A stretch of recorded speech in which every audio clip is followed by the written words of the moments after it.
जय हिंद। आज हम फिजिक्स का बहुत ही इंपॉर्टेंट टॉपिक पढ़ा रहे हैं। 10+2 इलेक्ट्रोस्टैटिक्स के अंतर्गत आता है विद्युतीय स्थितिज ऊर्जा, पोटेंशियल एनर्जी। दो आवेश के बीच लगने वाले स्थितिज ऊर्जा का व्यंजक बता रहे हैं कि दो आवेश यदि करा क्या कि एक दूसरे के से किसी निश्चित दूरी पर रखा हो तो दोनों आवेश एक दूसरे पर बल आरोपित करता है और इस बल के कारण जो है एक इसकी ऊर्जा उत्पन्न होता है जिसे स्थितिज ऊर्जा कहा जाता है। अब करा क्या कि यदि यह दो आवेश एक दूसरे से कुछ दूरी पर रखा है और दोनों आवेश जो है यदि सजातीय है, ये दोनों प्लस प्लस है, तो यह जो स्थितिज ऊर्जा अब का मान होगा वह धनात्मक होगा और लगने वाला बल भी जो है धनात्मक होगा और क्या कहते हैं प्रतिकर्षण बल लगेगा। लेकिन यही यदि दो आवेश जो एक दूसरे की निश्चित दूरी पर है विजातीय आवेश है तो इसमें इसके बीच जो बल लग रहा है इसके कारण जो ऊर्जा उत्पन्न हो रहा है वह ऋणात्मक होगा और आकर्षण बल उत्पन्न होगा। यानी कि ये समझे कि जो पोटेंशियल एनर्जी है उसका मान निगेटिव पॉजिटिव धनात्मक ऋणात्मक दोनों हो सकता है, लेकिन जो गुरुत्वीय स्थितिज ऊर्जा है उसका मान हमेशा ऋणात्मक होता है। उसमें हमेशा प्रतिकर्षण बल ही लगता है, आकर्षण बल ही लगता है, प्रतिकर्षण नहीं आकर्षण बल ही लगता है, प्रतिकर्षण बल नहीं लगता है।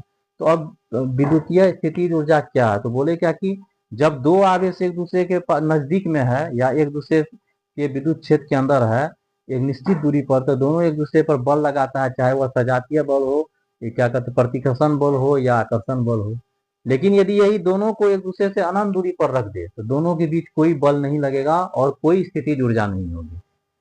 अब करा क्या कि यदि इनमें से एक आवेश को स्थिर रख के किसी दूसरे आवेश को इसके विद्युत क्षेत्र के किसी निर्दिष्ट बिंदु तक लाना हो, एक आवेश को स्थिर रखे दूसरे आवेश को इसके विद्युत क्षेत्र के किसी निश्चित बिंदु तक लाना हो तो इसके लिए जो है जो बल काम करता है उसी से स्थितिज ऊर्जा की गणना की जाती है। तो मान लिए क्या कि ये जो है क्या कहते हैं यहाँ पे एक आवेश है, ध्यान समझना है, ए पे एक आवेश है Q1 और बी पर एक आवेश है Q2, दोनों के बीच R दूरी है ना, R दूरी है और इस Q2 आवेश को जो है हम अनंत से जो है इस बिंदु तक लाए हैं, है ना। Q2 आवेश को अनंत से इस बिंदु तक ए आवेश को स्थिर रख के Q2 आवेश को C से B पर लाए हैं। तो यही दो आवेश है ना, माना Q1 तथा Q2 दो आवेश एक दूसरे से R दूरी पर है। तो अब जब दो आवेश एक दूसरे से R दूरी पर है तो दोनों के बीच पहले तो निकालेंगे विभव कितना लगेगा, तो ये विभव कितना उत्पन्न हुआ या इस आवेश को C से Q तक जो लाए हैं तो वह विभव क्या हो, प्रति एकांक धन आवेश को अनंत से किसी बिंदु तक लाने में किए गए कार्य को विभव कहते हैं। तो ये V का सूत्र हो जाएगा 1/4πε0 Q2/R। ये विभव का सूत्र पहले बता चुके हैं कि अनंत से किसी बिंदु तक यह लाया गया है यह आवेश, इसका यह सूत्र हो गया 1/4π यह विभव हो गया। ये दोनों के बीच इतना विभव लगेगा। अब इस विभव के कारण जो कार्य हो गया वही उसकी स्थितिज ऊर्जा में परिवर्तित हो जाता है, वही इसका स्थितिज ऊर्जा कहलाता है। ये जो विभव वहां से लाए हैं इसके कारण जो कार्य हो रहा है तो अब लिखेंगे अतः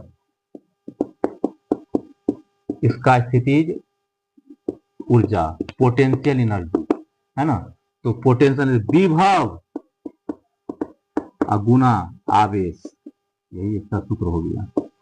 U विभव हो गया 1/4πε0 गुना Q2/R, आवेश Q1 आवेश है यह, है ना, तो U बराबर इसी को लिख सकते हैं 1/4πε0 Q1 Q2/R।